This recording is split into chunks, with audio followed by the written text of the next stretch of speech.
All right, so picture this. You're walking down these long halls and time just seems to stop, and you're just surrounded by all these artifacts that are like whispering stories from centuries past. Sounds pretty amazing. Yeah, and you can actually experience that at the Indian Museum in Kolkata. Oh, wow. It's the oldest, the largest, and I think you're going to agree with me by the end of this, it's probably the most magical museum in the entire Asia-Pacific Oh, region. I heard great things about it. It's supposed to have such an amazing collection. I mean, what makes it so special?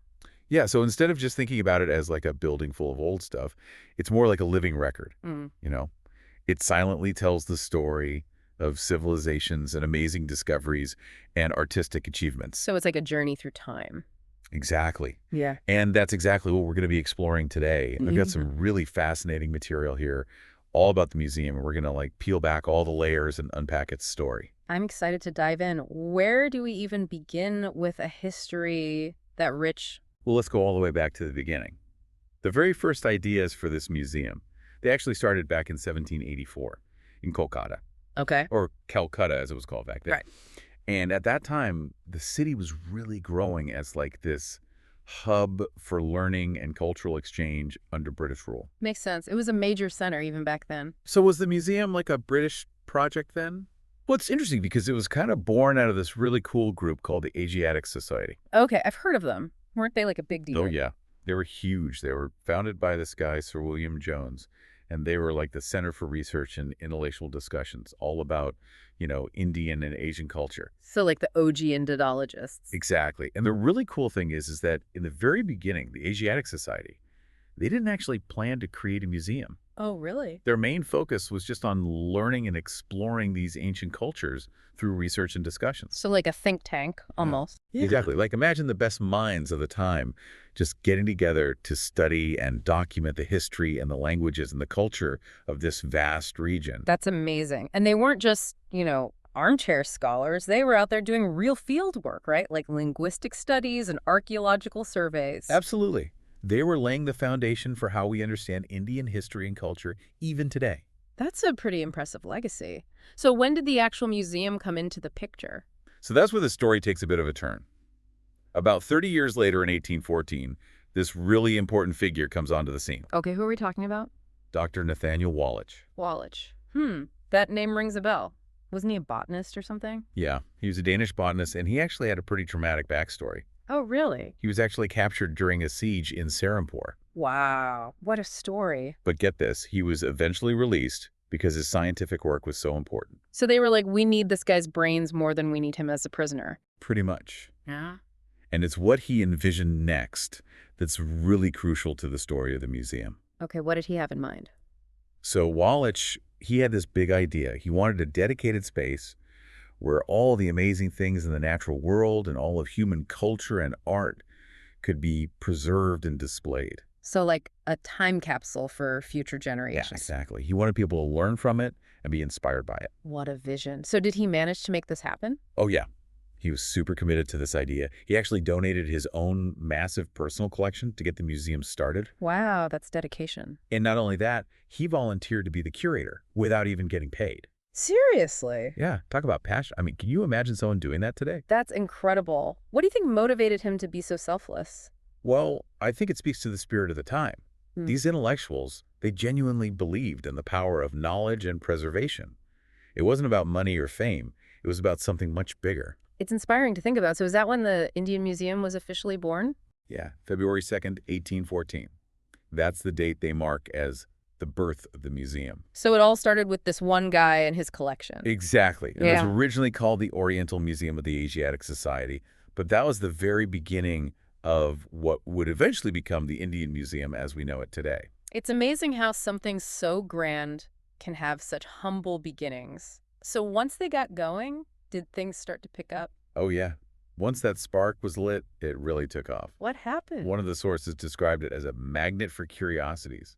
I love that. People were bringing in all kinds of fascinating objects from all over. What kind of things? Well, initially, a lot of the donations came from European collectors and military officers who were stationed in India. That makes sense. They were probably traveling all over and picking up interesting things along the way. Exactly. And there are records from 1816 that show that 27 Europeans donated a total of 174 objects just in that one year. Wow, so it really was a diverse collection from the start. It's interesting, though, that the early donations were mostly European. Did that shape the museum's focus at all? It's a good question, and it's something that scholars have debated. Did it start out with more of a colonial perspective, Mm. and how did that change over time? It makes you think about how museums reflect the power dynamics of their time. Absolutely. But here's the really cool part. As the museum's reputation grew, Indian patrons started contributing their own collections. Okay, so it became more inclusive. Exactly. And this was a major turning point. Big names started popping up in the donation records, like Babu Ram Kamal Sin, Maharaja Radhakanta Deb, and even the Begum Samru. Wow, those are some serious power players. And their contributions weren't just about adding more objects. It really shifted the whole narrative of the museum. How so? It went from being seen as this kind of colonial project to a true representation of India's own heritage, curated and contributed to by Indians themselves. So it became India's museum. Exactly. And I think that's a crucial part of its story. It wasn't imposed from the outside. It grew organically from the passion and the contributions of the people. That makes a lot of sense. So with all these donations pouring in, they must have started running out of space. They totally were. Yeah. And that's when the idea of a national museum started to gain momentum. It was time to level up. Right. By 1837, the Asiatic Society, they realized just how important this museum was becoming, and they formally proposed to the government that they should fund a national museum. That's a big step. What did the government say? Well, it took some time, but it's clear that the idea of preserving India's heritage was starting to catch on. I mean, it makes sense. It's such a valuable resource for understanding the past. And it wasn't just about history. There was also a growing interest in science and economics. Oh, right. You mentioned something about a museum of economic geology. Yeah, so 1840, a museum dedicated to economic geology was established. Interesting. So they were showcasing India's natural resources as well. Exactly. Mhm. It shows how the scope of what people considered important to preserve was broadening. So it wasn't just about art and artifacts anymore. It was about the whole picture of India's heritage. Right.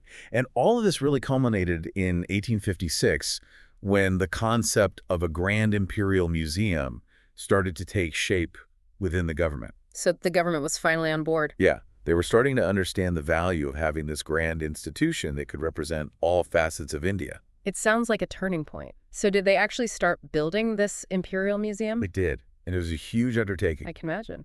So in 1867, they laid the foundation stone for a magnificent new building on Charangi Road, right in the heart of Kolkata. Wow, prime real estate. The design was given to this architect named W.L. Granville, and was meant to be this architectural masterpiece. A fitting home for such a grand collection. So when did they finally open the doors? Well, it took several years of construction, but the official opening was on April 1st, 1878. April Fool's Day. I know, right? Kind of funny.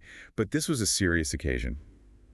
It was the moment the Indian Museum officially opened to the public. So they had everything ready to go by then. Well, not quite. Oh. Only two galleries were actually finished at that point. Yeah. The Archaeology Gallery and the Zoology Gallery. Okay, so just a taste of what was to come. Yeah, but it was still a major milestone.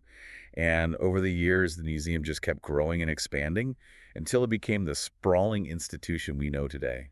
It's incredible to think about all the work and dedication that went into making that happen. So what can you see there today? Well, now it's organized into 6 major sections. that's sick. Yeah, there's archaeology, anthropology, zoology, geology, and botany. Wow, that covers pretty much everything. Yeah, it really does. You could spend days just wandering through those halls. So for someone who's never been, what are some of the must-sees? Oh, there's so many treasures to choose from. But I think for anyone interested in history and spirituality, the Buddhist relics are really special. Oh yeah, I've heard about those. They're supposed to be very significant. Yeah. And then, of course, there's the Mughal art collection, which is just breathtaking. And for something a little different, there are the ancient Egyptian mummies. Mummies in India. Yeah, it's a long story. Yeah. But they ended up there, and it's one of the highlights of the museum. And then there's a huge collection of fossils that give you this amazing glimpse into prehistoric life. It's like a journey through time and across cultures all under one roof. Yeah. It must take a massive team to run a place like that. Oh, absolutely. Mm. There are 8 specialized support units that handle everything from conservation to education to publications. Wow, so it's not just about displaying objects, it's about research and education too. Exactly.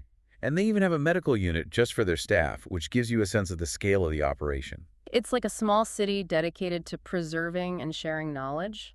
So it sounds like it's more than just a museum. It's a symbol of something bigger. Exactly. It's a source of pride for the people of Kolkata and for all of India. They even have a special name for it, Oh, what's that? Jadugar. Jadur. What does that It mean? means House of Wonders. I love that. It's perfect. Yeah. It really captures the essence of the place. For generations of Indians, it's been a place to connect with their past, learn about their heritage, and feel a sense of national pride. It's amazing to think that something that started as one man's collection has become such a national treasure. And that significance is officially recognized in the Indian Constitution. Really? Yeah, after India gained independence, the Indian Museum was officially designated as one of the country's pioneering national institutions. Wow, so it's part of the very fabric of the nation. Exactly. And today, it operates under a board of trustees and is managed by the Directorate of the Indian Museum. So it's in good hands. It really is. Mm. So as we wrap up this deep dive, I have to say, if you ever get the chance to visit Kolkata, you absolutely have to experience the Indian Museum for yourself. It sounds like a must-see. It really is. It's more than just a museum. It's like stepping into a time machine. You can practically touch the past Feel the weight of all those stories. and just be blown away by the wonder of it all. Because as we've learned, the Indian Museum isn't just about what once was, It's about what still lives within us all that connection to our shared human story. and the enduring power of our heritage. It's a truly special place.